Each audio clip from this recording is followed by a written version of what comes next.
तो आज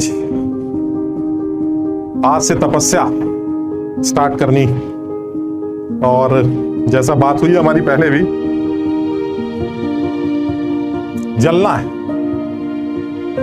ये जो भी टाइम है हमारे पास बचा हुआ, बिल्कुल मतलब ऐसे समझ लो जैसे कोई तुम्हें घर वाले अगल बगल वाले पूछे हैं कि भाई बच्चा कहाँ है, माँ बाप को भी पता नहीं, कमरे में बैठ के सिर्फ पढ़ाई, किसी को कुछ होश ही नहीं। मतलब ऐसा हो गया जैसे खाना भी मिल रहा है तो थाली अंदर गई और थाली आपको बाहर मिला, बस ये काम। क्योंकि उसका रीजन है यार, एग्जाम जिस एग्जाम की तैयारी कर रहे हैं वो एग्जाम तो मुश्किल है।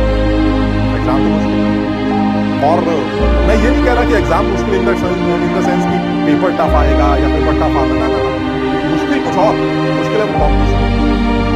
अब वो कॉम्पिटिशन इस तरह से मुश्किल है कि बहुत सारे बच्चे देते हैं और बहुत सारे बच्चे तैयारी करते हैं, तो थोड़ा सा कॉम्पिटिशन अच्छा लगता है। अब ऐसे में भी मुझे ऐसा सिर्फ एक ही चीज लगता है, जैसे सपोज किसी एग्जाम की एक रिक्वायरमेंट, अब मैं घर में अकेले बैठा हूँ, अब मुझे तो पता नहीं है यार कि मेरा अगल बगल के जो कॉम्पिटिटर्स हैं, जो कहीं बॉम्बे में बैठा है, कोई कहीं पुणे में बैठा है, कोई दिल्ली में बैठा है, कोई कहीं बैठा है, मुझे पता नहीं और किस लेवल पे तैयारी कर रहे हैं, क्या पढ़ रहे हैं, किससे पढ़ रहे हैं, क्या पढ़ाया जा रहा है, किस तरह से सीख रहे हैं, किस बुक से प्रैक्टिस कर रहे हैं, मुझे आइडिया नहीं। मैं तो अपने घर में बैठा हूँ, मुझे अपना पता है, मुझे दुनिया का थोड़ी ना पता। अब ऐसे में फिर वही वाली बात आती है, सर जब ये कॉम्पिटिशन है तो मुझे ये भी तो पता होना चाहिए कि जो मेरा कॉम्पिटिटर है वो किस लेवल पे चल रहा है। अब बात तो सही है यार, ये तो तरीका तो यही होना चाहिए पढ़ाई का कि भाई सामने वाला जिस मेहनत से कर रहा है उससे थोड़ा सा तेज चलेंगे तो जीत जाएंगे, और अगर उससे धीरे रह गए तो हार जाएंगे। अगर ये पता चल जाए कि बगल वाला कितना तेज दौड़ता है तो काम चल जाएगा सर। लेकिन इसमें तो हम भी तुम्हारी मदद नहीं कर पाएंगे, हमें खुद नहीं पता कि दुनिया भर के जो बच्चे तैयारी कर रहे हैं इस एग्जाम की, वो कितनी मेहनत कर रहे हैं, वो कितना किस तरह की तैयारी कर रहे हैं, किस तरह से तैयारी कर रहे हैं। तो फिर इसका सोल्यूशन क्या है सर, ये भी बता दीजिए। ये तो बड़ा मुश्किल हो जाएगा, हम कैसे तैयारी करें?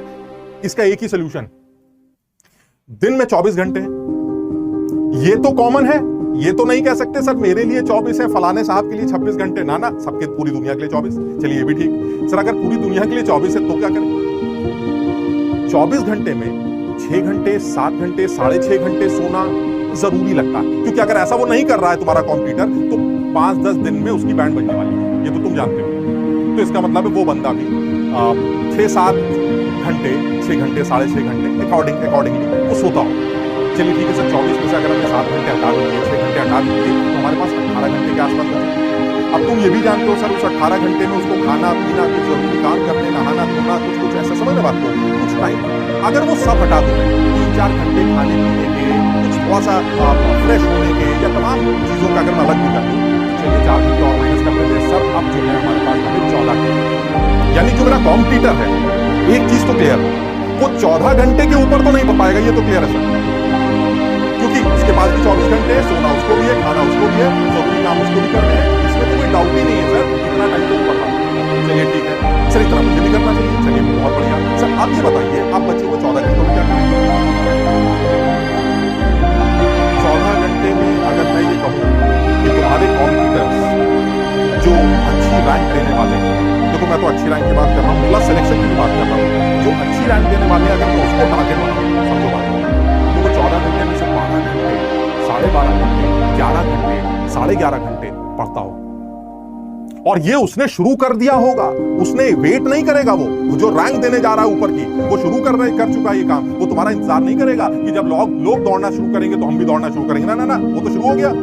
अब ऐसे में अगर वो शुरू हो चुका है या शुरू होने जा रहा है जैसे तुम, तो फिर ऐसे में तो बहुत क्लियर हो गया कि भाई साहब बड़ा क्लियर मामला चल रहा है सर। 11 घंटे, 11.5 घंटे अगर रेगुलर बेसिस पे पढ़ाई चले, हम अपनी क्लासेस को भी ऐड कर रहे हैं उसके अंदर, आपके पास जितना भी टाइम बचेगा उसके बाद के टाइम की बात कर रहे हैं। सपोज अगर मान लीजिए हमारी क्लास 5 घंटे 6 घंटे चल रही, तो उसके बाद भी जो आपके पास बचे 6 घंटे, अगर उन 6 घंटों को आपने मैक्सिमम यूटिलाइज कर लिया, तो एक चीज क्लियर है सर, सिलेक्शन जाए दूर की बात, इससे ज्यादा पढ़ तो नहीं सकता था कोई सर, मैं तो नहीं पढ़ सकता था, मेरे पास इससे ज्यादा टाइम नहीं था सर, इससे ज्यादा मैं कर नहीं सकता था, मेरा सिलेक्शन अब होना ही चाहिए। और मैं तुम्हें गारंटी दे रहा हूं कि जो बच्चा इस लगन से और इस मेहनत से तैयारी कर रहा है, वो उसका कॉम्पिटिटर क्या कर रहा है, कितना कर रहा है, हमें इससे मतलब नहीं, लेकिन इससे ज्यादा नहीं कर सकता। इसलिए अगर वो सिलेक्ट होगा तो फिर हम भी सिलेक्ट होंगे, अगर वो टॉप रैंक देने जा रहा है तो फिर हम भी टॉप रैंक देने जा रहे हैं। और कहीं तुम्हारी तैयारी में कुछ बातें और मसाला आ जाए, समझो बात, तुम्हारी रैंक में कितना इंप्रूवमेंट आ सकता है जो बच्चे सोच नहीं सकते। जैसे हम पहले भी बात कर चुके हैं, ये एक तपस्या है। इस तपस्या को आज से हमने शुरू किया है।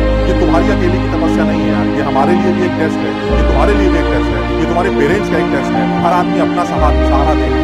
हम सिर्फ तुम्हारी मदद कर सकते हैं इन द टर्म्स की कुछ चीजें बता देंगे या कुछ पढ़ा देंगे हल्का हल्का सा। तुम्हें अपनी मेहनत करनी है, माँ बाप तुम्हें सहारा दे देंगे, जहाँ दिक्कत आएगी तुम्हें सपोर्ट करेंगे। बस अगर मिलजुल के हम लोगों ने कोशिश कर दी, मुझे बिल्कुल पता है ये हमारा अपना एक्सपीरियंस है, जितने टीचर्स यहाँ तुम्हें पढ़ा रहे हैं उन सबका अपना एक्सपीरियंस है।